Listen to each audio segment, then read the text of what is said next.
Welcome back to the Real News Network. I'm Paul Jay in Baltimore, and we're continuing our series of interviews with Peter Kuznick. He's the co-author of the book and the film, The Untold History of the United States. Thanks for joining us again. So we'll just pick up the discussion. One of the things the series does, which is pretty courageous, really, is deal with the role of the Soviet Union in the Spanish Civil War, and then particularly in World War II. And really unpack and defy the basic Cold War narrative. And so talk a little bit about that history and also a little about your discussions about how to deal with it. Because I mean, in some ways politically it's the most sensitive stuff in the series. You know, to talk about Wallace is, people are okay with that, but your version of the Soviet Union is... They're not so okay with the Wallace. They think that because in 1948, when Wallace runs for president again, the Communist Party is very much involved in that campaign. So we do get a lot of negative reaction from the right-wingers on the Wallace story. They're very sensitive to that one. But you're right to say that the main attacks we're getting from the right are about our treatment of the Soviet Union, because they want to portray the Soviet Union as the equivalent of the Nazis. And Hitler and Stalin are equally bad. Yeah, I said in my opening introduction, in every school in North America, I mean, I grew up in Canada and there was no different. The chapter in the history book is communism, fascism, two forms of totalitarianism, and the whole history is that they are simply the equivalents. Yeah, and there is some, not truth to that, but there's obviously a lot of truth to the critique of Stalinism and the ways in which Stalin hijacks and subverts the Russian Revolution, and it, from a left perspective, undermines the Russian Revolution. We on the left in the United States in the 20th century had that albatross around our necks for much of the 20th century, and people felt, for some understandable reason, that they had to defend certain features of the Soviet Union. And under Stalin, there's not very much that is defensible of what's going on inside the Soviet Union. The massacres that took place, I mean, millions and millions of victims of Stalinism, and the repression is real. And the left in the United States didn't know that in the 1930s. We didn't learn that till much later. So we're actually quite critical of Stalin, but we also understand the important role that the Soviet Union represents, the idea of the Soviet Union representing something as a socialist society in which there's socialized medicine and education and tremendous advances in the sciences in the 1930s. I mean, there's certain things that are positive about Soviet society that you can recognize without saying that Stalin was a good guy. And one way or the other had pretty massive popular support still. You don't rally a country, excuse me, you don't rally a country to make the kind of sacrifices the Soviet people made. But there's still a lot of nostalgia for Stalin inside of Russia. I mean, dictators can be popular too. So, and he was as brutal a dictator as is imaginable in certain ways during this time. But that doesn't mean that everything that the Soviet Union did was bad. The Soviet Union was often on the right side of history on these things. The Soviet Union in the Spanish Civil War was the main support for the Republican causes. But the main problem in terms of the American historical narrative is he wasn't our brutal dictator. Right. Like, it's not like historically the United States has problems with brutal dictators. No, we love brutal dictators. They just got to be ours. Yes, and he was never ours. And he represented something that was very threatening to the people who liked our brutal dictators. He believed that the world could be organized on principles very different than capitalist principles. And even though his works like Philosophical Material, whatever his big book in '36 was on Marxism, it's really pretty lousy Marxism. He was very crude and mechanistic, and his understanding was, I say, very shallow, but he still represented something that American capitalists hated. And these same capitalists who didn't hate fascism, because fascism was a form of capitalism, hated the Soviet communism because that was a threat to American capitalism, and it said the world could be organized in a different way, and that way could work. And it did work in a lot of ways in the 1930s, and you have the tremendous economic boom. There was a lot of literature in the United States in the early 30s when the American was hitting the nadir of its depression in late 1932, that the only country that was immune to depression was the Soviet Union. And that was not just in liberal papers and publications like The Nation and The New Republic. That was in the Christian Science Monitor, it was in Business Week, it was in Barron, it was in very conservative places. And also something interesting, and it's too complicated to unpack all this right now because it's not the history of the Soviet Union. But one of the facts that comes out in your series, which I didn't know the scale of it, was the extent of the millions of people that are moved massive east to get out of the way of the German army and the complete rebuilding of the Soviet economy. Tell a bit about that story. Well, it's again a remarkable mobilization of Soviet resources. The Soviets were fighting Germany. In fact, that's part of the story about World War II that Americans don't know but need to know. That we always think that it was the United States who won the war in Europe and that the bomb ended the war in the Pacific. Two very, very big misconceptions that Americans have. Throughout most of World War II, the United States and the British were fighting 10 German divisions combined. The Soviets were fighting 200. The United States lost about 300,000 people in combat, 400,000 overall in World War II, which was terrible. But the Russians lost 27 million people in World War II. There's good reason why Churchill says it was the Russians who tore the guts out of the German army.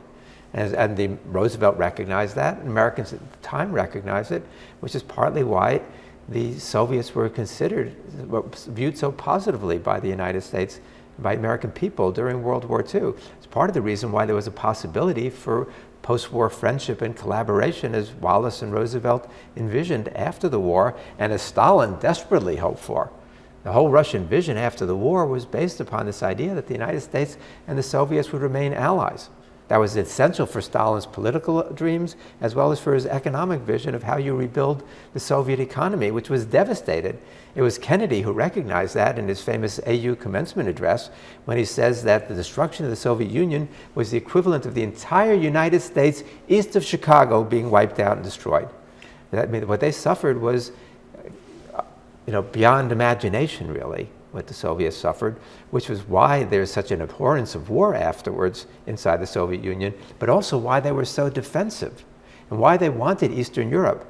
This wasn't part of some grand imperial design that Stalin had. This was his defensiveness as a Russian nationalist who understood that the Soviet Union had been attacked by Germany through Eastern Europe twice within the past 25 years. And he was going to do anything he could from a Russian national standpoint to make sure that never happened again. I did a series of interviews with Ray McGovern, who's was a CIA analyst for many years. And in the interviews, he says that as they're briefing Reagan and some of the other presidents, even at that time, they're saying that the fundamental posture of the Russians is defensive. Yes. It's not, this idea that Russians going to invade Europe and march through Europe and all this is not real. That from the analyst division of CIA, they were saying that, but nobody wanted to hear the argument. And in your series, again, you're contradicting the whole narrative that the Soviet threat is the fundamental character of post-World War II. Which is why the United States doesn't change really after the Cold War ends. Have we cut back our defense spending? Have we got rid of our bases overseas? Have we gotten rid of our nuclear weapons? Do we not have this massive defense apparatus that still is looking for enemies around the world? No, we're expanding. We're shifting. We're shifting now to the Pacific from our previous emphasis in the Middle East and in Europe. But we're not changing our policy.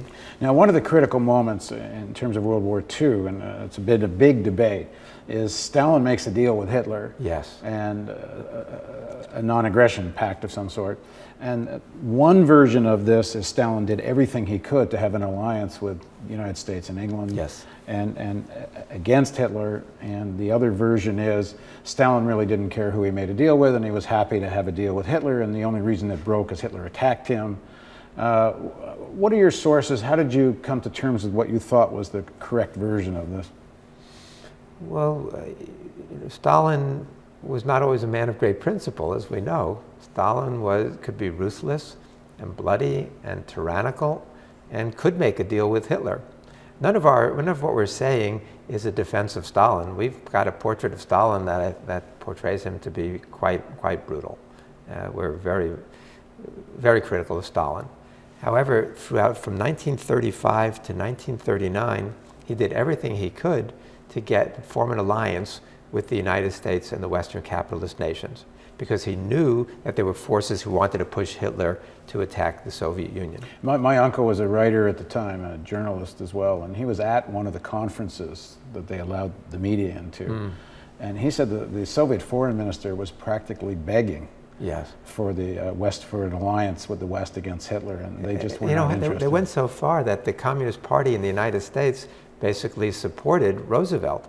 That's what the whole Popular Front period from 35 to 39 was about, tamping down the revolutionary forces and having the communist parties throughout the world, the Western capitalist world, become allies of liberal and centrist democratic forces.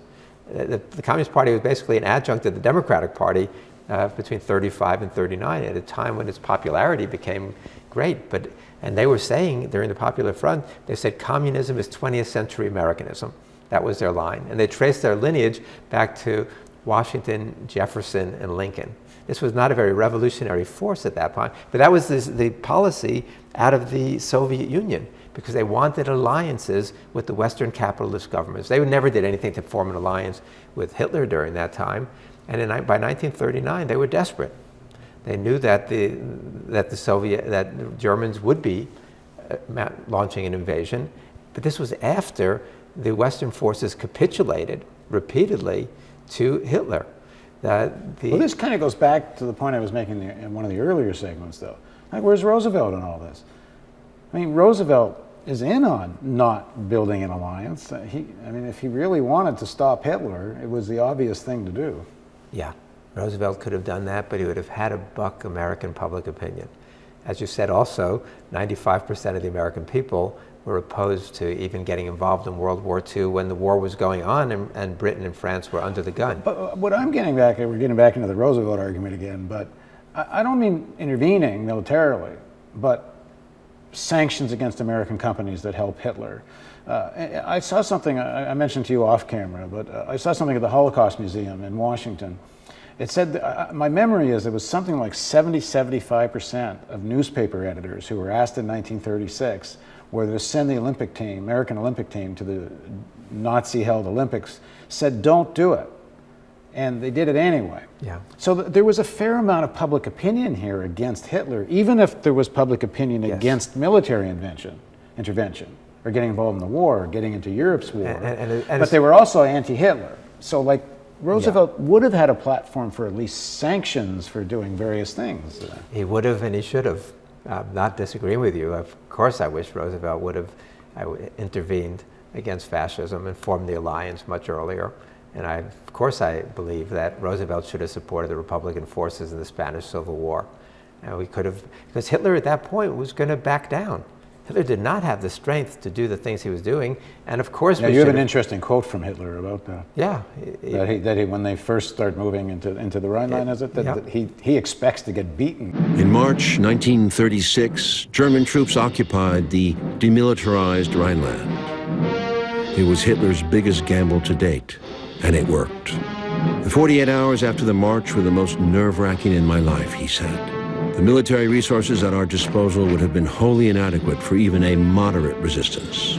If the French had marched into the Rhineland, we would have had to withdraw with our tails between our legs. Viele Besetzung des Rheinlandes durch unsere Truppen war die schwerste und wagemutigste Aufgabe und Arbeit meines Lebens. Right, it was a bluff, but we never called his bluff on that, and that's partly because you had a lot of forces in Europe who were sympathetic.